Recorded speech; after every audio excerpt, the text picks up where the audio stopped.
to destroy.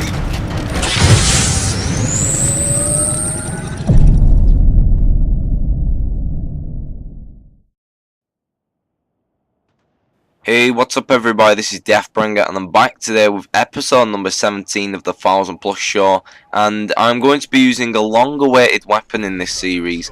It is the PM-9 submachine gun, guys. Alright, and so I would like to say, like, the submachine gun, the PM-9, you don't really see this one often in many game modes, you know, being used from my personal experiences, and you know, I think a lot of people shy away from using it, and you know, I'm just gonna give out some tips today, and I'm gonna try and set you guys in the mindset of maybe trying this weapon out, and I'm gonna kind of give you a new outlook on this weapon, because it is, I'm not gonna sit here and lie to you, it is a very hard weapon to use, and I think because of this simple fact, it is overshadowed by other submachine guns in the game, such as the MP7 and the UMP45, for example. You know, the way I think about the PM-9, right, I'm using it on Bakara, and I have a pretty good round. I have a pretty good game. 17 kills and 1 death, and the reason for this is that I don't think of it as a PM-9 so much. I think of it as a mini Uzi out of Modern Warfare 2, and I'm going to explain why I kind of think of it of this weapon. Well, it's clear to me that the PM-9 was basically a replacement from Modern Warfare 2's mini Uzi and COD 4's mini Uzi. They basically put this weapon in this game because they didn't want the mini Uzi again, but they wanted a different kind of similar weapon. And when you look at the statistics of the PM-9, they're pretty much all the same. And just look at the reloading and stuff like that, and look at the way the gun looks, and it looks pretty much like a mini Uzi. And I did do some research on this weapon on Google. Google solves everything. Google solves all our problems. Yeah, I did do some research on this weapon on the internet, and it is actually a version of the mini Uzi. You know, it's derived from the mini Uzi in real life. This weapon is, you know, it's based upon the mini Uzi. The model of it, the shape of it, you know, the way it reloads, and you know, the amount of ammo it's got, it's all very similar. It's all literally almost the same. And the only thing about this weapon in Modern Warfare 3 that kind of lets the gun down is the power once again. It seems to me that all the overpowered weapons that were in Modern Warfare 2, and the mini Uzi was a really powerful weapon in Modern Warfare 2, I've got to say. It kind of seems like they you know, toned them down a little bit.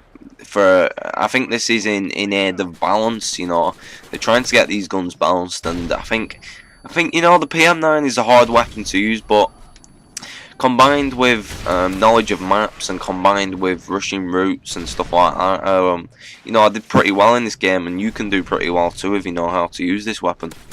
So what I'm basically telling you is, you know, you need to think of it as a mini Uzi. That's all it is. It's that kind of weapon. If you love that weapon in Modern Warfare 2, I highly recommend you give this weapon a try, because I think a lot of people are scared to use it. You know, I think you know, not many people choose it as their custom class setup, just simply because of the fact that it's not as powerful as the other weapons that are available in this game. But if you're looking for a bit more fun, you know, as I keep saying with different weapons in this series, there's a couple of weapons I've covered so far that are very underused, and you know, they can be put to very good use if you know how to use them, you know.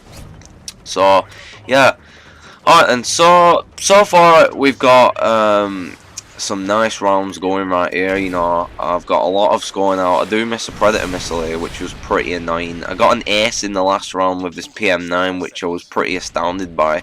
I am using my usual perks: Assassin Pro, Stalker Pro, and Extreme Conditioning Pro. And I've got to tell you guys, I did get this gameplay recently, very recently. I think it was like the last gameplay I got, simply because I was, like I said in the CM901 episode, I think that was the last episode, I was improving upon some of the scores. I had scheduled to upload a 17 and 5 with this weapon. No, sorry.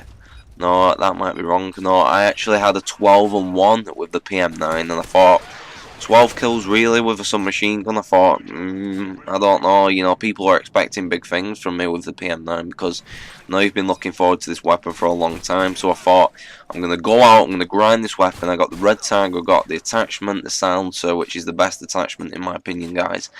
And you know, if you can put up with the iron sights, which I can, you know, I don't find them that obtrusive, but when you get used to them, you know, you're going to start hitting people, and the recoil isn't really as bad as what everyone makes out on this weapon. It's kind of similar to the mini Uzi, you know. You don't want to go fully automatic. You want to burst it like a mini Uzi, you know. And you want to get that you know, you want to get used to that. You want to get that strategy going, you know, while using this weapon. And you are going to do very, very well with this gun in Search and Destroy if you know you get all that stuff sorted out. You get all that stuff down. At this point, I think I need like 1 kill for the 1,000 points, so I'm kind of camping it out a bit, defending the bomb. And you know, this is the final round, so you know, this has been a really, really good episode, and I've really enjoyed talking about this weapon today, and I hopefully, you know, getting a few more people to use it in Search and Destroy.